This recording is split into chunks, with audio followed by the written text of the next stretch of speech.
পরীর সাথে বন্ধুত্ব করা। পরী আপনার সাথে বন্ধুত্ব করবে। এক কথায় আপনার কথা শুনবে। আপনি যা বলবেন তাই শুনবে। আপনি এই পরী দিয়ে হাজিরা দেখতে পারবেন। এই পরী দিয়ে বিভিন্ন কাজ সমাধান করতে পারবেন। বিভিন্ন জায়গায় পাঠাতে পারবেন। বিভিন্ন খোঁজখবর নিতে পারবেন। বিভিন্ন কাজ এক কথায় মানে আপনি বিভিন্ন তথ্য আদান-প্রদান করতে পারবেন। এর বেশি না।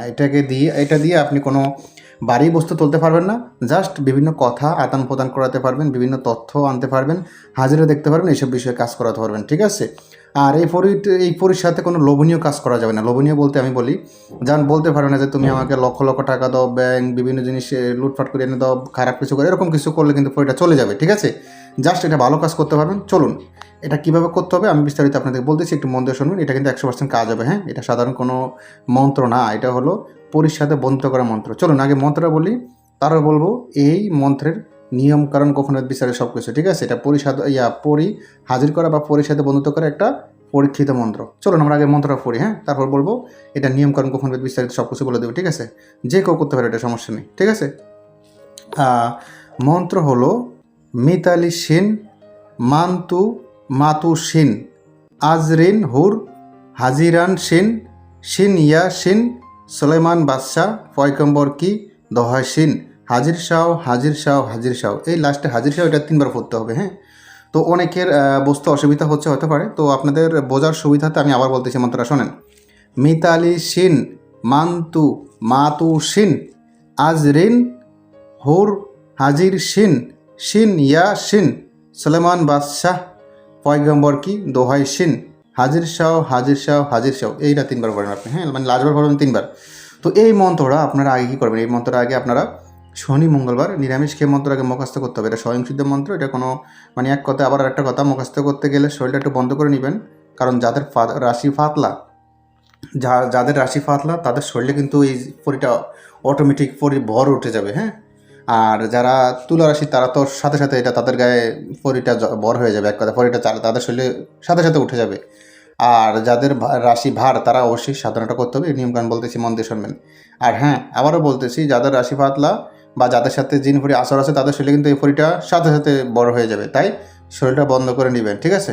আচ্ছা, আর যাদের রাশি ভার, যারা জিন ফড়ি চোখে দেখেন না, তারা এটা একটু সাধনা করতে হবে। তো নিয়মকানুন বলি, একটু মন দিয়ে শুনবেন। আপনারা এই সাধনাটা করতে হলে প্রথমে আপনারা চন্দ্র মাসের প্রথম বৃহস্পতিবার জন্য অপেক্ষা করবেন। হ্যাঁ, প্রতি মাসে কিন্তু একটা চন্দ্র মাস আসে। আবার অনেকে আমাকে বলে, ভাই চন্দ্র মাস কি, ওইটা কখন হয় বা কী? তো আমি বলি একটু মন দিয়ে শুনবেন। প্রতি মাসে একটা অমাবস্যা হয়। অমাবস্যার যে অন্ধকার আছে, কেটে গেলে চাঁদ ওঠে। ওই চাঁদের আলো, যে প্রথম চাঁদ ওঠে, ওটাকেই চন্দ্র মাস হিসাব করা হয়, ধরা হয়। ঠিক আছে? ওই চন্দ্র মাসের প্রথম বৃহস্পতিবার আপনি এই আমলটা করতে বসবেন। হ্যাঁ, আপনারা নিরামিষ খাবেন এবং কি সাদা পোশাক পরবেন। এক কথায় সাদা পোশাক পরে আপনি যেখানে ঘুমাবেন ওই বিছনাটা একটু সাদা চাদর বিছিয়ে দিবেন। আর আপনি শরীরে একটু খুশবু আতর এগুলো মাখবেন। ঘরের ভিতরে ধূপ লোবান এগুলো জ্বালাবেন, ধূপকাঠি চতুর্দিকে একদম সুগন্ধি করে রাখবেন। আর আপনি ওই যেই ঘরের ভিতরে এই সাধনাটা করবেন, ওই ঘরের ভিতরে কোনো বৈদ্যুতিক আলো ব্যবহার করা যাবে না। শুধু প্রদীপ বা মোমবাতির আলো ব্যবহার করবেন ওই ঘরের ভিতরে। ঠিক আছে? ঘরটা হতে হবে একটু নিরিবিলি নিজম জায়গায়, এবং কি একা ঘর হলে আরও ভালো হবে। একা ঘর হলে আপনি এই জিনপুরি সাধনা করতে আর কোনো মানে বাধাগ্রস্ত হবেন না। ঠিক আছে?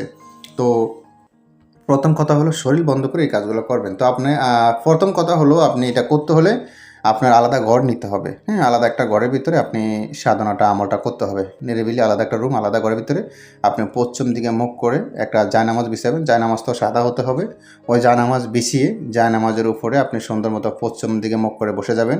বসে আপনারা এই মন্ত্রটা একে একে 121 বার পড়বেন। হ্যাঁ, একে একে 121 বার পড়েন এই মন্ত্রটা। পরে আপনি উঠে যাবেন। একটা কথা, এই মন্ত্রটা পড়তে হলে আপনারা আতসী তপসি ব্যবহার করতে হবে। হ্যাঁ, আকিক পাত্রের বা আতসী তপসি বা পাত্রের তপসি বা ভালো মানের দামি পাত্রের তপসি ব্যবহার করতে হবে এই মন্ত্রটা জপ করতে সময়। ঠিক আছে?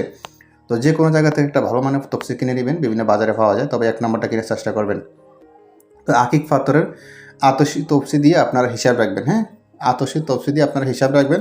একে একে 121 বার পড়বেন। পরে আপনারা উঠে যাবেন। উঠে গিয়ে আপনারা যেখানে ঘুমান যাবেন ওই রুমের ভিতরে আপনার খাট আছে না, চৌকি আছে না, বা ওখানে আপনি চাইলে ওখানে আপনি ঘুমিয়ে পড়তে পারেন। হ্যাঁ, ওখানে ঘুমিয়ে যাবেন। আর যেখানে বসে কাজগুলো করবেন চতুর্দিকে একটা কুণ্ডলি দিয়ে নেবেন আর আপনার শরীরটা বন্ধ করে নেবেন, ঠিক আছে?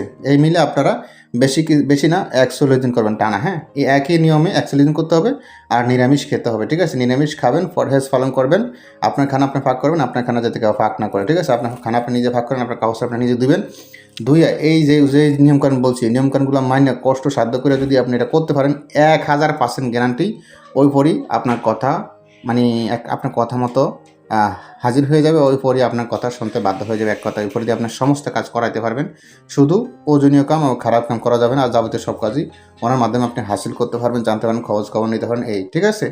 তো যারা করতে চান ভিডিও নিচে কমেন্ট করে এজাজত নিয়ে নেবেন। এখন তো ভালো থাকবেন, সুস্থ থাকবেন। আল্লাহ হাফেজ, আসসালামু আলাইকুম রহমতুল্লাহ।